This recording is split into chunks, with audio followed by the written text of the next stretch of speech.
Bonsoir à tous, bienvenue dans Stratégie militaire. Nous sommes en direct en ce moment. Le 11 janvier 2026, Donald Trump a pris une décision.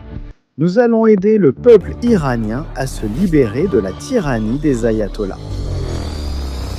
En ce moment même, il y a des mouvements importants dans la région, tant sur le plan politique que logistique. Cela semble indiquer que dans les prochains jours ou semaines, une hécatombe pourrait se produire.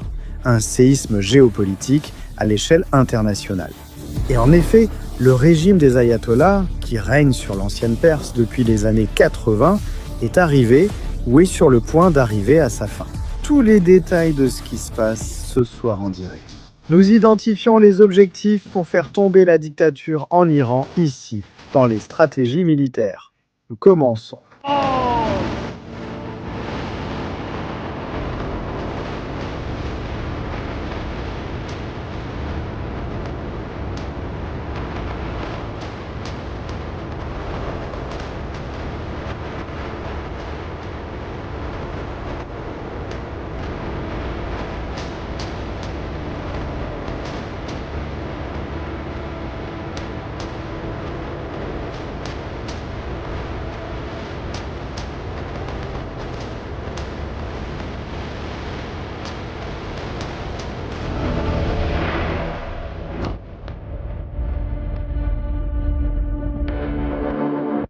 Bonsoir à tous, la famille, nous sommes déjà en direct.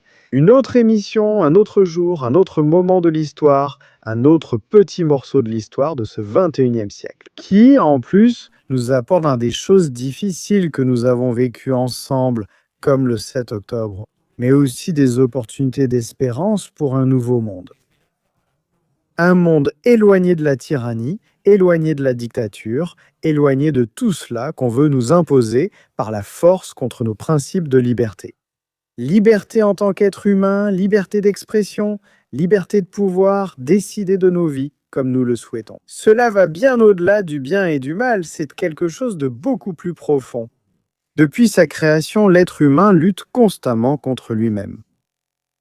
Ensuite, il a découvert que nous pouvions nous battre entre nous, voire même nous entretuer. C'est exactement ce qui se passe actuellement, dans un endroit qui a autant d'histoire que toute notre humanité réunie et qui ne mérite pas de continuer à souffrir un jour de plus comme il souffre actuellement. Nous parlons de l'Iran, l'ancienne Perse, la Perse de Darius le Grand, celui qui s'est opposé à Alexandre le Grand lors de cette bataille épique Gaugamel. Là-bas, les troupes d'Alexandre le Grand détruisaient une grande partie de l'armée perse. Et plus tard, ce Darius le Grand fut trahi par ses hommes qui, voyant la chute de l'armée, mirent fin à sa vie. Alexandre le Grand finit par poursuivre les assassins de son ennemi, car il considérait que la mort du roi Darius n'avait pas été juste. Nous sommes maintenant confrontés à un régime, celui des ayatollahs, une dynastie, une dictature, une de plus. Comme au Venezuela, à Cuba, au Nicaragua et ailleurs dans le monde, en Chine, en Afrique. Il n'y a aucune différence entre eux, seuls changent la couleur de leur peau, la langue qu'ils parlent et la foi qu'ils professent. Tous cherchent la même chose, l'esclavage du peuple, les plonger dans la misère pour qu'eux vivent comme de véritables rois en échange de rien. Ce n'est pas comme ça que fonctionne le monde, non, c'est comme ça que Donald Trump le voit. Il a décidé et a pris une décision, soutenir les manifestations en Iran et le faire de manière urgente. Il l'a annoncé l'autre jour, il disait d'arrêter de tuer, le régime ne l'a pas écouté, il a commencé à tuer, comme s'il s'agissait d'une usine de mort fonctionnant à plein régime. Les images dans les stratégies militaires ne laissent aucun doute. Des sacs mortuaires entassés devant les portes des hôpitaux, chargés dans des camions, sans savoir où les emmener ni où les enterrer. Des milliers de détenus et la structure de torture en ce moment même fonctionne à plein régime. Bienvenue à Stratégie militaire ce soir, famille. Programme épique, programme que nous allons faire pour vous expliquer quels objectifs peuvent être atteints et faire tomber le régime des ayatollahs. Nous allons nous concentrer sur la capitale de l'Iran. C'est l'endroit où, pendant la guerre des 12 jours, Israël s'est pratiquement promené, non seulement dans les airs, mais aussi sur terre. Opérations sous couverture, le Mossad, les services de renseignement, des cibles de grande valeur détruites, des ingénieurs du programme, celui qui vise à fabriquer une arme nucléaire, des membres de la garde révolutionnaire. 2 fois, on a réussi à éliminer toute la direction militaire, l'originale et celle de remplacement, en une seule semaine. Finalement, ils ont décidé de ne plus rendre public le nom de la personne qui occupait le poste laissé vacant par le précédent. À quoi bon s'ils allaient le tuer dans les prochaines 24 heures? Se sont-ils rendus compte qu'il était impossible de lutter contre ça?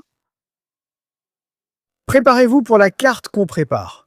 Nous sommes ici depuis un moment et avons commencé plus tard, mais nous allons le faire en direct. Les manifestations d'aujourd'hui ne laissent aucun doute. Ça continue et ici, personne ne part. Regardez, merci.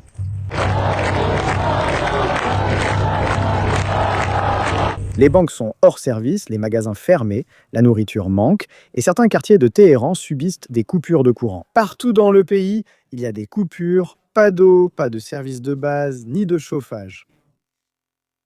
À quoi nous servent les ayatollahs? Pourquoi faire? Mais ce que nous voulons et dont nous avons besoin, ce sont vos likes, vos commentaires, tout de suite dans le chat, la famille. Parce que ce que nous allons voir ici, normalement, c'est ce qu'ils font. Des centaines d'agents de renseignement, de reconnaissance topographique et de cartographie pour identifier quels sont les points clés et quels sont les endroits qui peuvent faire vaciller le régime des ayatollahs. Les États-Unis et Israël, tous deux, ont des objectifs différents. Pourquoi les armées? Les ayatollahs sont-ils les premiers? Un plan d'attaque conjoint pour réduire la capacité et la fabrication de missiles balistiques du régime. Et en même temps, donner une chance à tous ces manifestants de faire tomber le régime sans qu'ils soient tous massacrés. Qui sont ceux qui les massacrent? L'armée régulière, la garde révolutionnaire et les fanatiques des ayatollahs, ceux qui rêvent de vivre un jour avec les 72 vierges au paradis, cherchent leur billet simple et qui n'a jamais de retour. Attention, nous allons passer à la carte sur laquelle nous travaillons aujourd'hui. Merci à tous, intéressant. Très intéressant parce que il y a des endroits que je connaissais déjà. D'autres lieux se sont ajoutés à l'histoire. Je veux faire de cette soirée une émission participative. Je veux que vous discutiez dans le chat. Nous allons afficher des commentaires et en même temps, nous allons en ajouter. Votre point de vue, toujours super important. Comment voyez-vous et que pensez-vous de ce qui se passe en ce moment et de ce qui arrive? Non. Carte sans nom, mais le nom est Mahéram.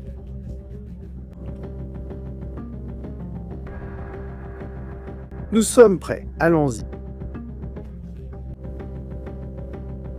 Le voici. La carte de Téhéran. Ce que j'ai eu le temps de faire, juste un peu, 4 ou 5 endroits, et maintenant nous allons en chercher d'autres, ici en direct, en stratégie militaire. Vous allez voir qu'ici le chat GPT ne fonctionne pas, non.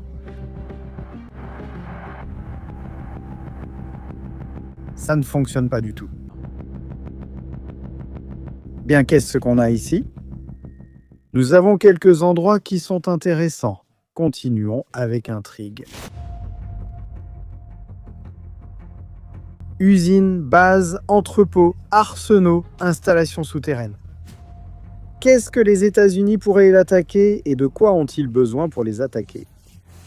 Nous allons revoir les B-2 volés. Nous allons avoir besoin des B-52, des missiles de croisière tirés depuis un sous-marin, des avions F-35 perçant les défenses anti-aériennes. Qu'est-ce qu'il faut pour abattre quoi contre la dictature nomadienne? Il y a 2 voies, ce serait la réponse, la voie conventionnelle comme toujours. Une campagne aérienne pour semer le chaos, la confusion, le désengagement de la part des partisans du régime et faire tomber chacun d'eux. Mais il y a une autre action, le renseignement sur le terrain, la CIA, le Mossad, des espions, des groupes d'opérations spéciales comme les Delta. qui ne sont pas seulement capables de sortir Maduro de son lit et de l'emmener à New York, ils sont aussi capables de détruire, saboter, identifier et marquer des cibles pour qu'elles soient détruites. Tout cela dans une symbiose militaire qui peut conduire à la chute du régime.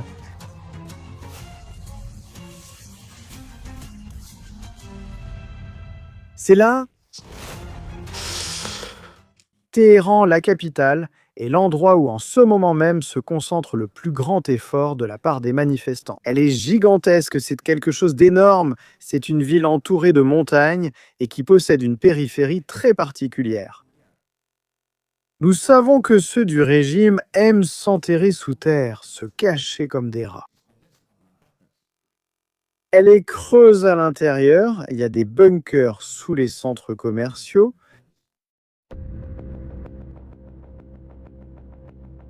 Des hôpitaux, des zones résidentielles, il y a de tout et pour tout. Des bases aériennes et usines de missiles.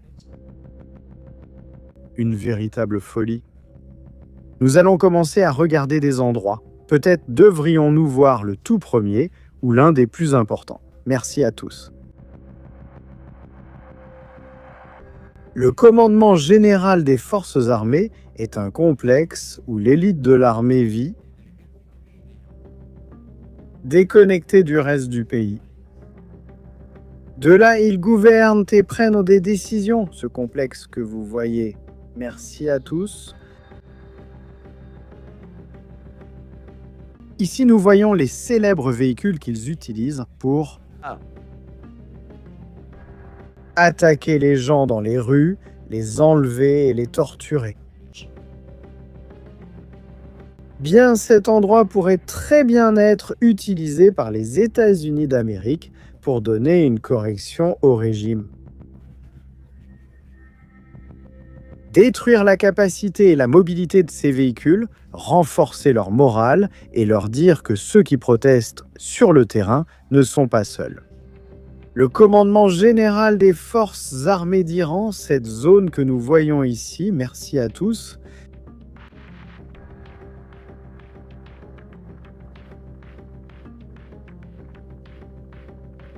Bien. Le commandement général des forces armées d'Iran, merci à tous. Donada o no, donde se encontraban, no sé si Qu'Israël a détruit 2 joyaux de l'aviation qui étaient encore debout.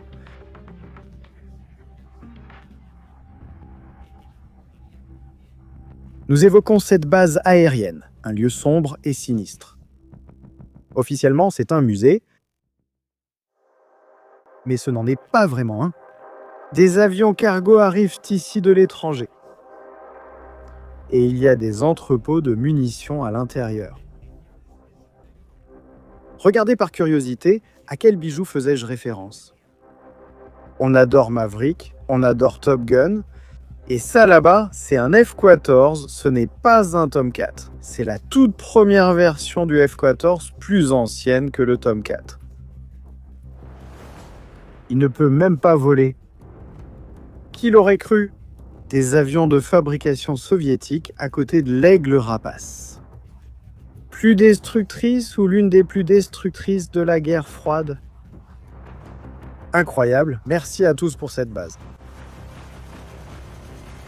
Pourrait également être attaquée toute cette zone d'entrepôt. Tout cela que vous voyez ici pourrait être l'un des objectifs pour faire vaciller le régime.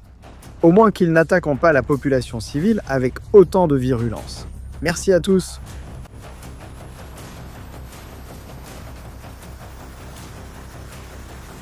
On continue.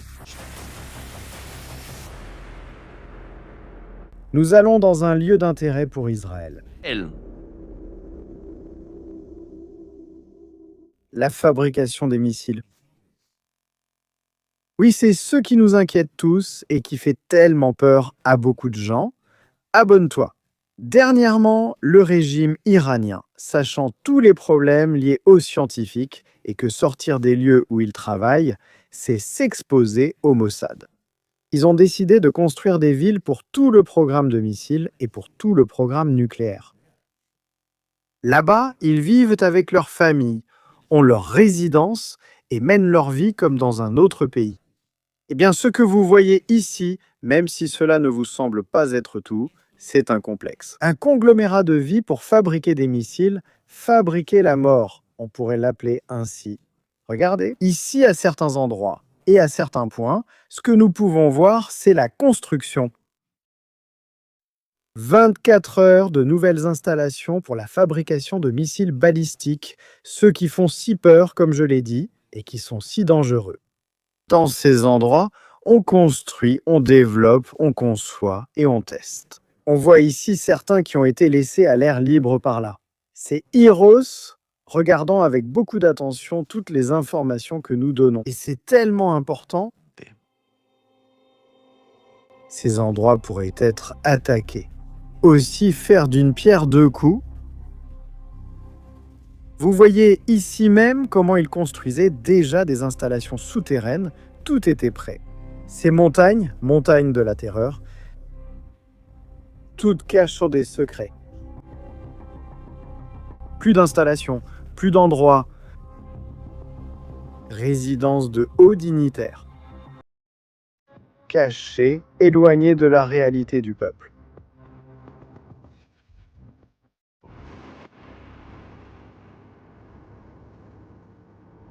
Des endroits très suspects, très dangereux, des endroits dangereux. Tout cela fait partie du district militaire de Téhéran. Ici, nous pouvons voir l'entrée avec la sécurité.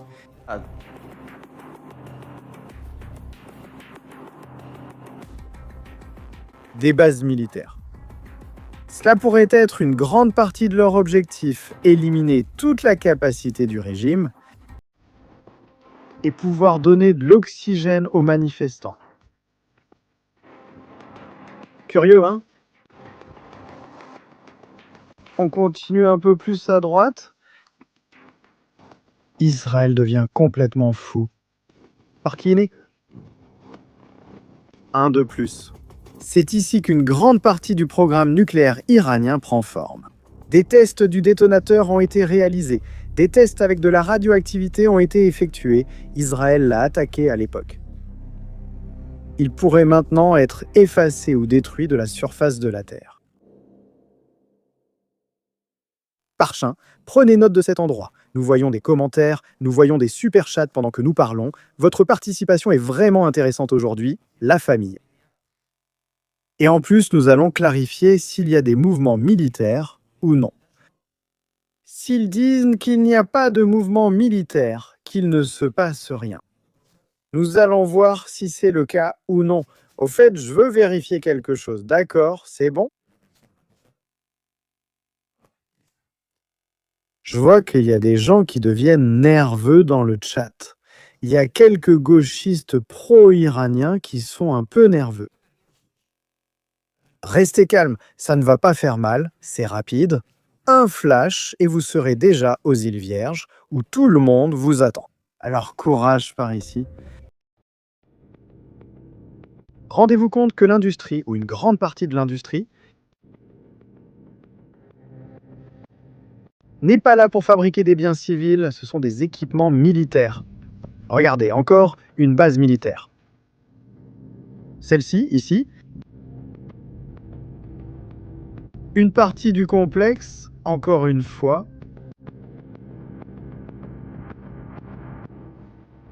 Regardez les détails.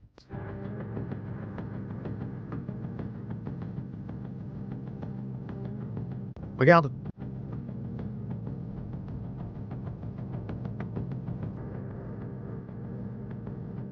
Une autre base militaire en banlieue. Toute cette vallée est la vallée de l'ensemble du programme nucléaire. Toutes les usines pour alimenter le régime de la terreur. C'est quelque chose d'incroyable, mais c'est la réalité. Bien, nous allons maintenant jusqu'à cette zone ici, ne le ratez pas.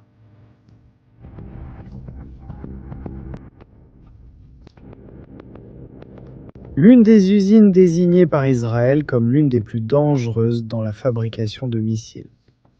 Fortifiée, surveillée 24 heures sur 24 et avec un accès très restreint. Regardez. Premier point de contrôle d'accès à cet endroit.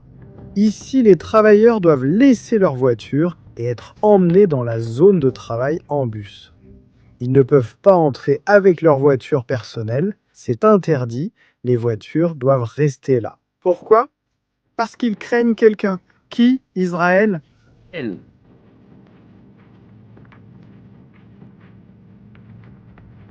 Zone d'assemblage de missiles. Merci à tous. On le voit par ici. Regardez ici pour plus d'informations. Dans la reconnaissance photographique, la quantité de détails que l'on peut voir et la quantité de choses que l'on peut découvrir. Comment travaillait-il et se déplace-t-il? Et regardez la taille de cet endroit. D'ailleurs, c'est un endroit qui, selon Israël, possède également des installations souterraines. Ici, à partir de ce point, il y a des tunnels qui vont vers l'intérieur. Nous voyons ici, par exemple, une station qui pourrait être un radar au sommet de cette montagne. Il doit sûrement y avoir un système de défense anti-aérienne, probablement. Regardez, cela semble être un système anti-aérien, je dirais presque à 100%. C'est une installation qui attire évidemment l'attention d'Israël et qu'il souhaite voir détruite. Donc cet endroit, un autre qui s'ajouterait aussi à la liste. D'ailleurs, ils sont en train de l'agrandir de plus en plus. Comme vous pouvez le voir ici, ça ne cesse de grandir encore et encore. La question que tout le monde se pose, les États-Unis d'Amérique et Israël savent-ils officiellement où se trouve l'ayatollah?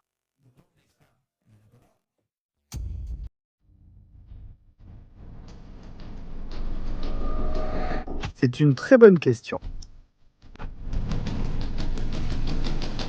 Depuis la guerre des 12 jours, ce qui s'est passé avec le haut commandement militaire, qu'est-il arrivé à Maduro?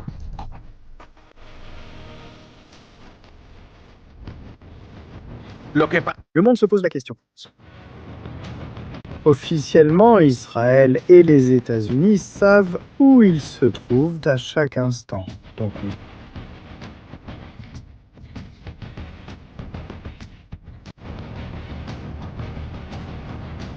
Hay una gran... que le monde Y lo que ocurre ahora le sait officiellement. Unis cet ayatollah. Merci à tous. nuclear de Irán. La guerra de los... Et El objetivo es otro. Derrocar. unis lequel? El formato de misión cambia totalmente. Oui.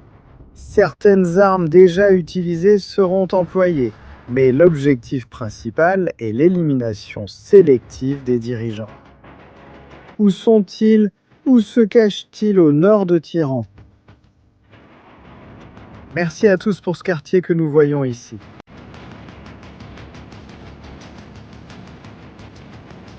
Sur les pentes de la montagne, l'ayatollah et son entourage pourraient être cachés dans un bunker à des centaines de mètres sous terre. Il pourrait attendre l'arrivée des Deltas, attendre l'arrivée de ces hélicoptères qui ont emmené, entre autres, Nicolás Maduro. C'est ça! Pendant la guerre des 12 jours, il s'est produit quelque chose d'incroyable ici, famille, que le monde ignorait. Quel était le bunker du haut commandement militaire? Et même pour nous, ce serait difficile si ce n'était pas parce qu'on a déjà tout vu et qu'on connaît tout. Regardez cette installation ici, dont nous avons déjà souvent parlé. C'est une installation qu'Israël a attaquée pendant la guerre des 12 jours et qui a complètement détruit le commandement militaire. Pour cela, ils ont utilisé des munitions de pénétration anti-bunker qui ont détruit une partie importante de l'installation, mais que l'Iran a réussi à récupérer. Pour tous ceux qui viennent de rejoindre la communauté ici, nous allons vous le montrer à nouveau. Il y a quelques mois, nous faisions une enquête sur cet endroit. Et qu'est-ce que nous voyons réellement? Par exemple, nous voyons des câbles qui allaient à l'intérieur de la Terre. que ceci est une centrale de production d'électricité, et qu'il y avait des choses là-bas qui ne collaient pas et que quelque chose n'allait pas. En revenant quelques années en arrière, en 2012, 12. nous allons voir quelque chose de totalement différent. Allons même No. en 2004. En 2004, il commençait à lancer le projet de sécurité le plus ambitieux du régime des ayatollahs. Faites attention à cela.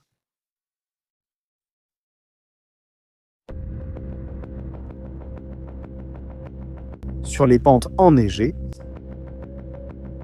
de la ville de Téhéran, de ses montagnes, le régime du district 22 commençait à construire son projet de survie. Une université, une aire de jeu pour enfants, même un lac, pour s'assurer d'avoir de l'eau, un accès permanent à l'eau pendant de nombreux mois. District 22, l'université Nour, en arabe, l'université de la lumière. Pour cela, ils ont commencé à déplacer de la terre, de façon suspecte. Ils cherchaient l'endroit où commencer à creuser, et cela a commencé en 2008. En 2008, le régime commence à construire ce que vous voyez.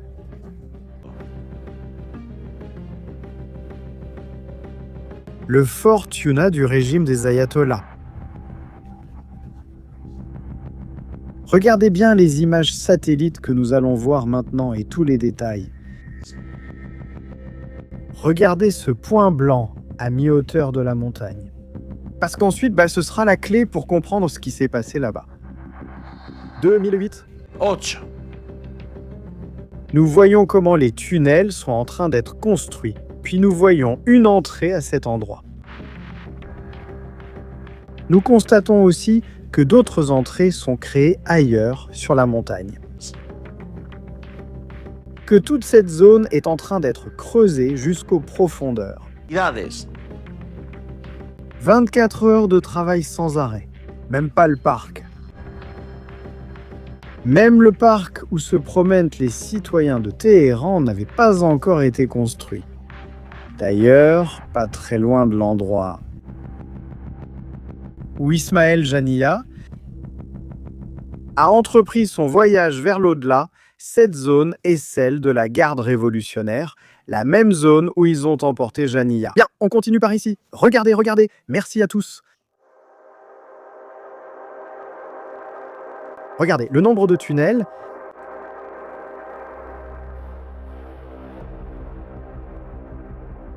La zone de la garde révolutionnaire. On voit comment ça a été creusé, cette zone ici pour faire la ventilation, on le voit là. Le terrain a été retiré de l'intérieur vers l'extérieur. Merci à tous.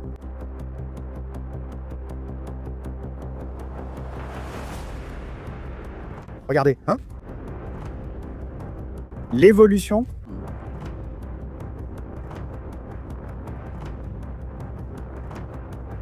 « 2011. Sí. 2012. Sí.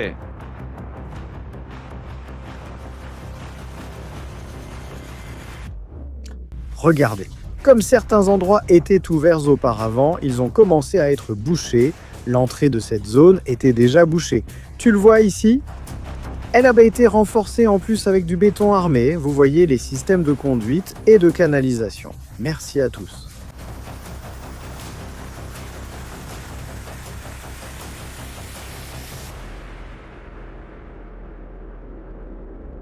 Ce pourrait être l'endroit où se cache l'ayatollah à ce jour. Pezeshkian a sauvé sa vie. Un miracle, c'est une chose monstrueuse, gigantesque. Toute la montagne était entièrement construite. En 2014, on continuait à construire. L'installation n'était pas encore totalement opérationnelle. Nous continuons en 2015. Et regardez ici comment. Il y a un autre trou dans cette zone, c'est une autre conduite de ventilation. Le problème d'être sous terre, c'est qu'on a besoin. Tu as besoin de ventilation. Il n'y a pas de ventilation, ça ne marche pas. Regardez ici. Sur cette photo, ils ont placé juste là où se trouvait le conduit de ventilation. Une pierre pour que cela paraisse naturel, afin qu'on ne puisse pas l'identifier depuis le satellite. Regardez, mais on voit des câbles dans cette zone-là. Seguimos. Des bêtises, Rui Barugas?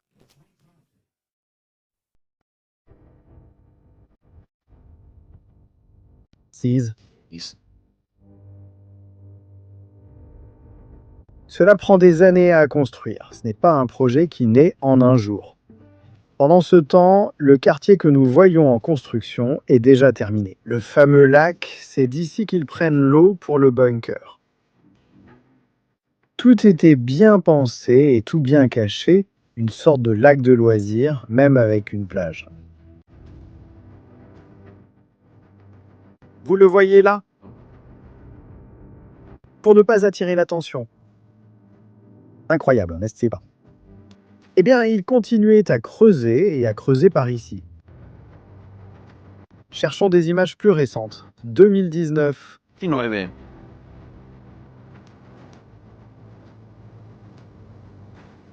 C'est à partir de 2022 qu'elle est déjà opérationnelle.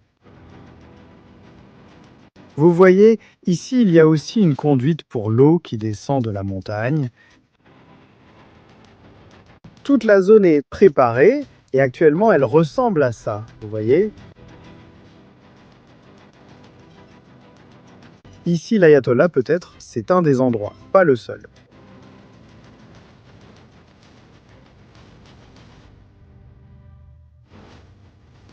On dit aussi, ou il se murmure aussi, que l'Ayatollah pourrait se trouver dans l'une des zones centrales de la ville, en particulier dans cette zone.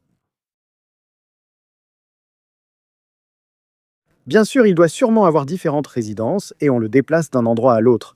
Même si, évidemment, c'est un homme âgé, il n'est plus si facile de le déplacer d'un lieu à un autre.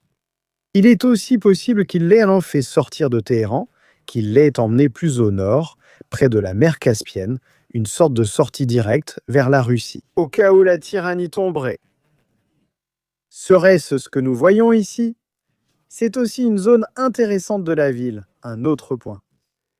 Les prisons où il y a de nouveau des prisonniers politiques enlevés sont aussi un autre des lieux importants. On dit que dans l'une des prisons qui se trouve dans le centre-ville, il y a un bunker en dessous où l'Ayatollah pourrait également se trouver. Bien sûr, il pourrait être n'importe où, même si j'ai l'impression, ou il me semble, qu'ils se sont rendus compte que se cacher dans des bunkers n'est pas si rentable pour eux.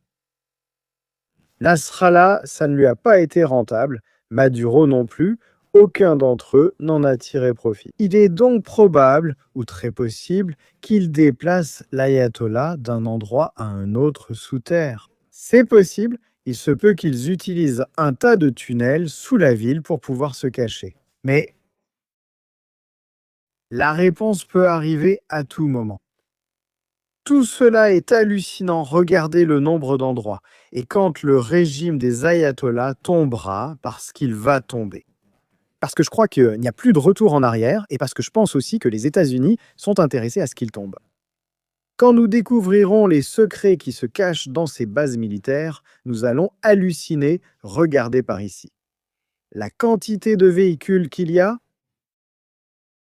Merci, c'est incroyable, incroyable. Toute la ville est militarisée, encerclée de tous les côtés, de tous ces côtés, les pauvres qui essaient de manifester sont encerclés et sont massacrés. Les images que nous avons vues sont terribles, je le dis vraiment, ce n'est pas pour exagérer, je ne peux pas les mettre sur YouTube, mais ce sont des images très très dures, très dures. Qu'est-ce qu'on peut attendre dans les prochaines heures à quelqu'un? Les États-Unis peuvent déployer un porte-avions, mais ils risquent d'arriver trop tard. Les États-Unis ont-ils besoin d'un porte-avions?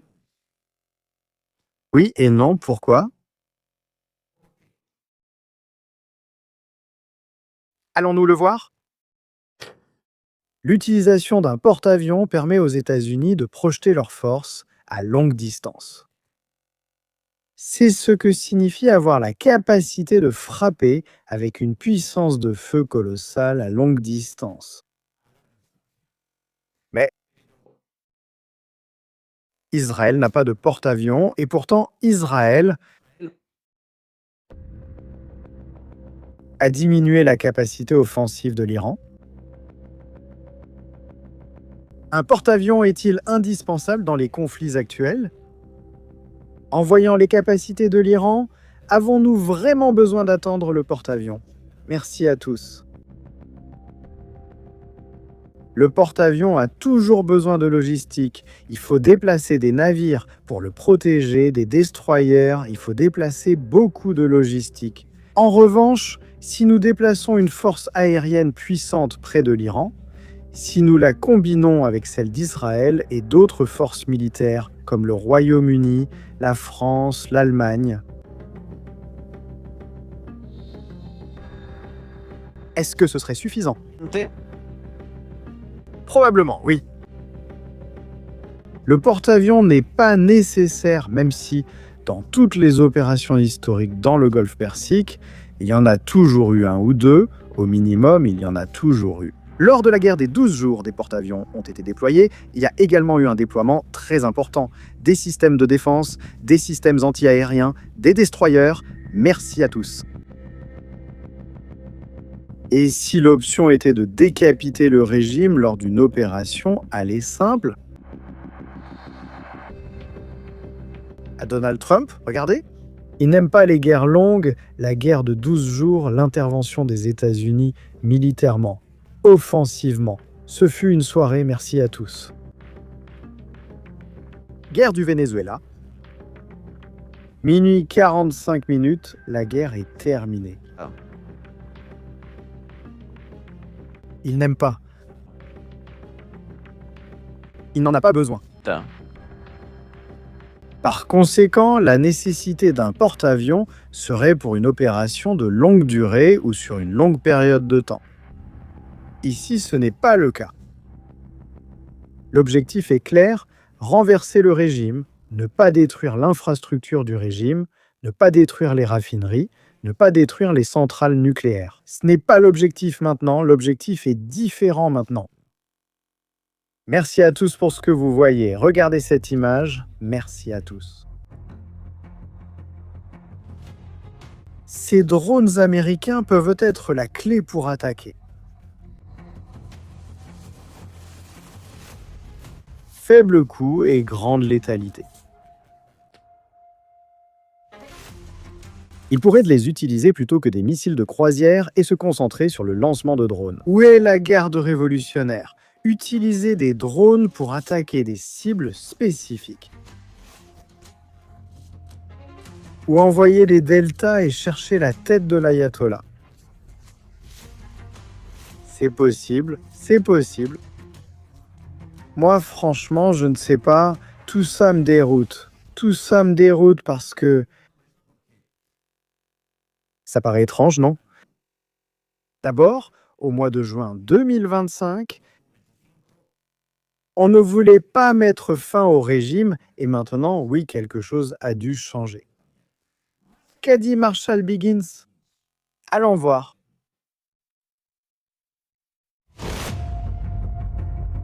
Le Mossad a tué Ismaël Janil dans une maison d'hôte au cœur de l'un des complexes les plus fortifiés d'Iran. Nous l'avons vu, cela s'est produit le 31 juillet 2024, le 31 janvier 2026. Les Deltas ont capturé Maduro au cœur de l'un des complexes les plus fortifiés du Venezuela.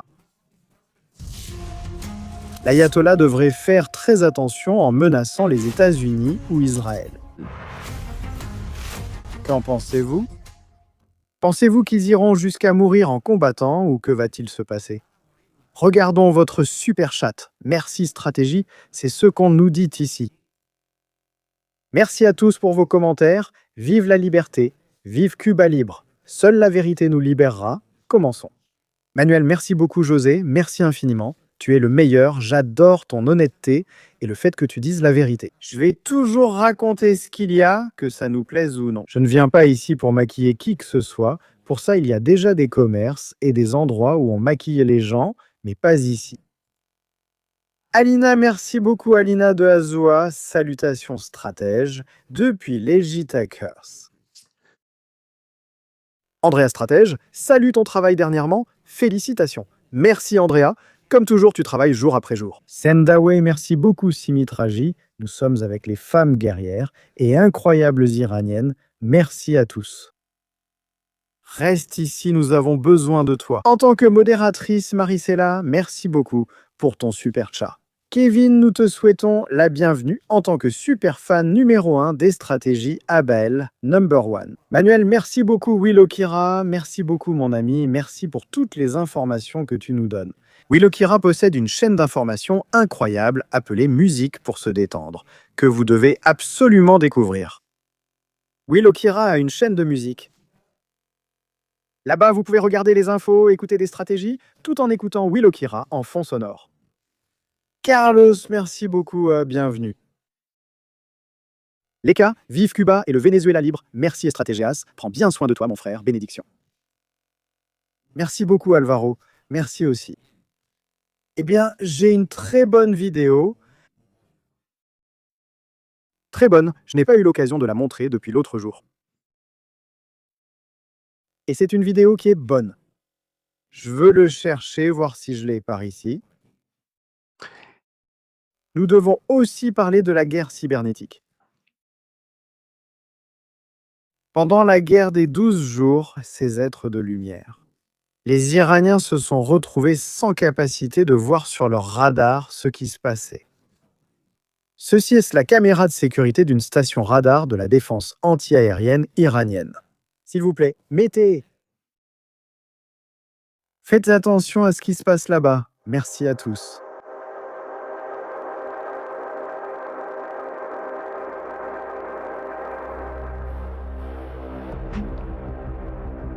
Ce que nous voyons, ce sont le commandant de l'unité radar et les 2 opérateurs. Les télécommunications ne fonctionnent pas parce que celui de gauche est au téléphone, personne ne répond, le chef lui dit qu'il faut partir d'ici, c'est la partie extérieure. 13 juin 2000, 25, 5h10 du matin. Le radar est là-haut, sous ma caméra, pour que vous le voyez bien, merci à tous. Là-haut, il y a le radar. Première explosion.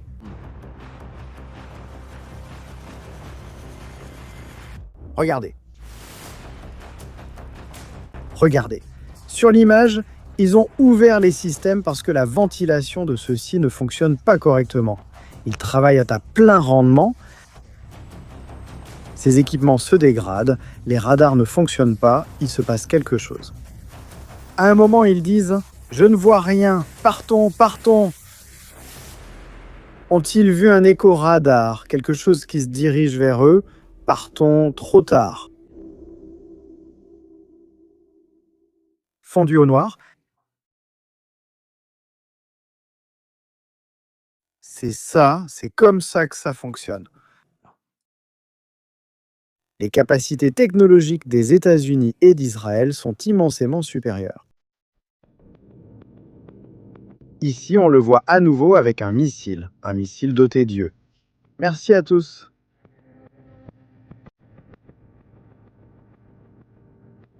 Regardez bien ce que nous voyons.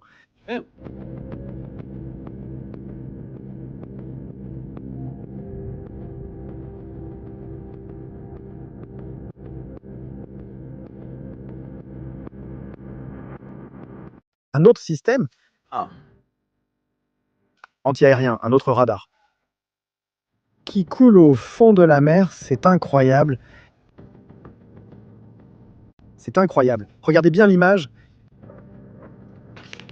Ils ne s'en rendent pas compte jusqu'à ce que ce soit juste au-dessus d'eux.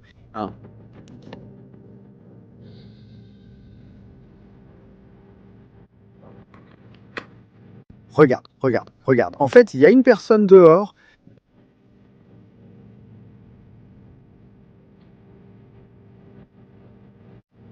Par d'ici.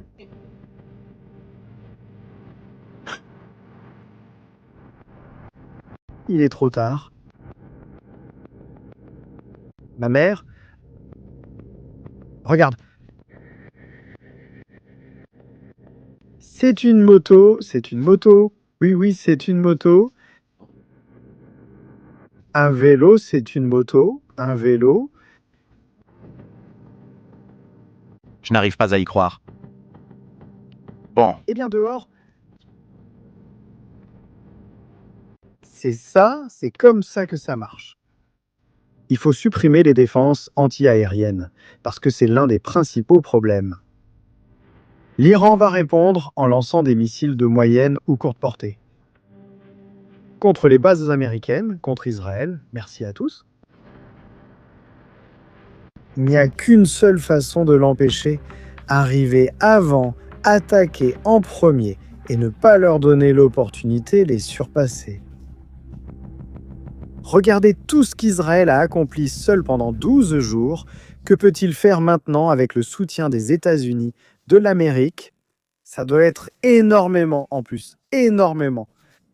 Tout reste à décider, mais j'aimerais aussi vous montrer une vidéo.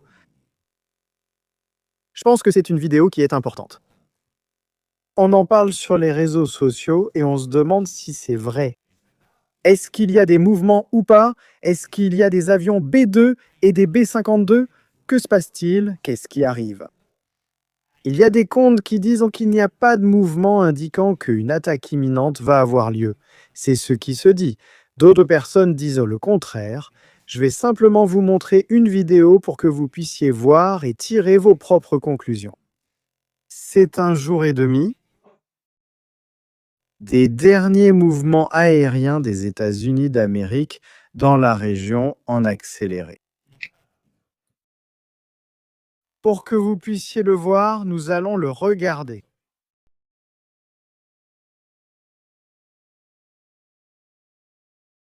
Observez combien d'avions quittent et arrivent dans le golfe Persique. Des avions ravitailleurs venant de la Méditerranée, du nord de l'Europe, arrivant ensemble dans la zone méditerranéenne. Des avions C-17 apparaissant de nulle part. Un drone, un Q4. Par le sud d'Oman. Davantage d'avions C-17, des avions ravitailleurs traversant les États-Unis d'Amérique, le Royaume-Uni. Nous continuons de voir les ravitailleurs arriver dans la zone, ce Q4 arrivant à Djibouti regarde. Encore plus de ravitailleurs, 1, 2, 3, 4, 5. Avec celui d'Europe, le C-17 retournant vers Rota.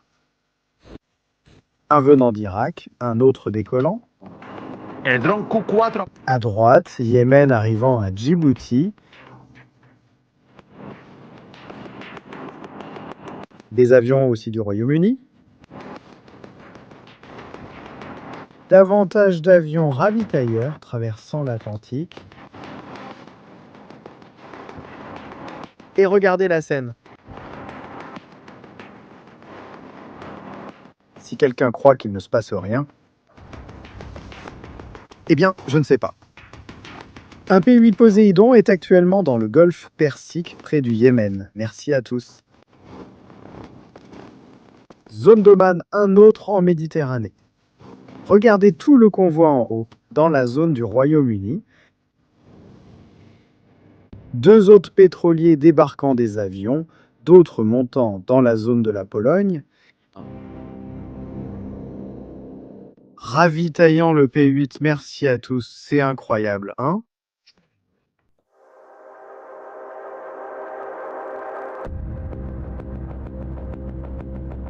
Regardez! Ils disent qu'il ne se passe rien, qu'aucun avion n'arrive, que tout est normal. Eh bien, je ne le vois pas comme ça. Je pense qu'il y a un mouvement d'avion assez important, qu'il se passe des choses importantes. Merci à tous. Et qu'est-ce qui se passe en ce moment? Qu'est-ce qui est en train de se passer en ce moment? Les États-Unis se dépêchent d'avoir des options pour lancer une attaque contre l'Iran. Des options que Donald Trump devra choisir. Bientôt, très bientôt, hein, plutôt que ce que nous pouvons imaginer. Alors, Il faut agir vite, sinon ce sera mauvais. Famille, j'espère que ce direct vous a plu pour comprendre ce qui se passe en Iran. Si c'est le cas, s'il vous plaît, mettez vos likes, vos commentaires, abonnez-vous, laissez vos likes, je le fais tout de suite avec JR entre guillemets. Salut à tous. Stratégie militaire, merci à tous.